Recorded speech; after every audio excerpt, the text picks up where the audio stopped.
Hi, I'm Frieda Pinto, and I play Caroline, the primatologist in Rise of the Planet of the Apes. This is wrong, Will. This has the potential to change lives. Some things aren't meant to be changed. It's an origin story set in modern-day San Francisco, and it is about how a scientific experiment or research in order to better human life goes terribly wrong. The script was what attracted me to this role, because the way it was written was a very a wholesome way of writing it. It was not just focused on one particular thing, because it can be written as a summer blockbuster. All the action, all the CGI you can think of can be thrown into the film. But here we were going one step beyond and making it a thinking film. And that is what I think Amanda and Rick were aiming at when they collaborated and wrote the script together.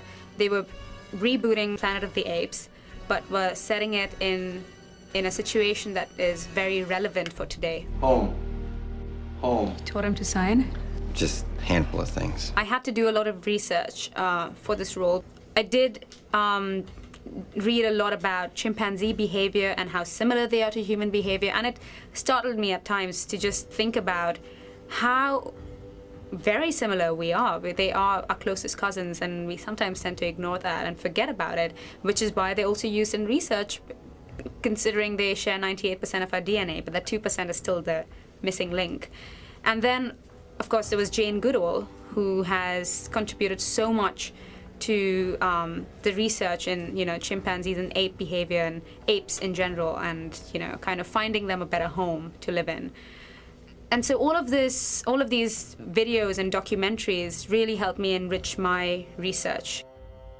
I think one of the most emotional scenes, which when I saw it being played out, took me by surprise to such an extent that I had, in the scene literally which they have used the take, my jaw dropped, because I didn't expect that to happen. It's the scene where Caesar's been captured by animal control and he's taken to the primate shelter, and Will and I know that this is not necessarily the best place for him, since he's never lived with other chimpanzees, and leaving him behind in this almost artificially created environment, which Caesar's not used to, and seeing him cry desperately to be taken back home. And it was heartbreaking to watch that happen.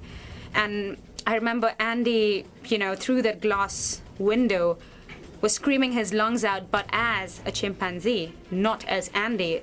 So to keep the emotion of it alive and to keep the behavior intact through it all without losing a beat was what I thought was amazing. We have to go home. His performance was so real that I just couldn't get out of, what did I just see? And it was one of those, when I said we have to go home, it just came from a place that I have to just leave the scene right now, because I need a breather.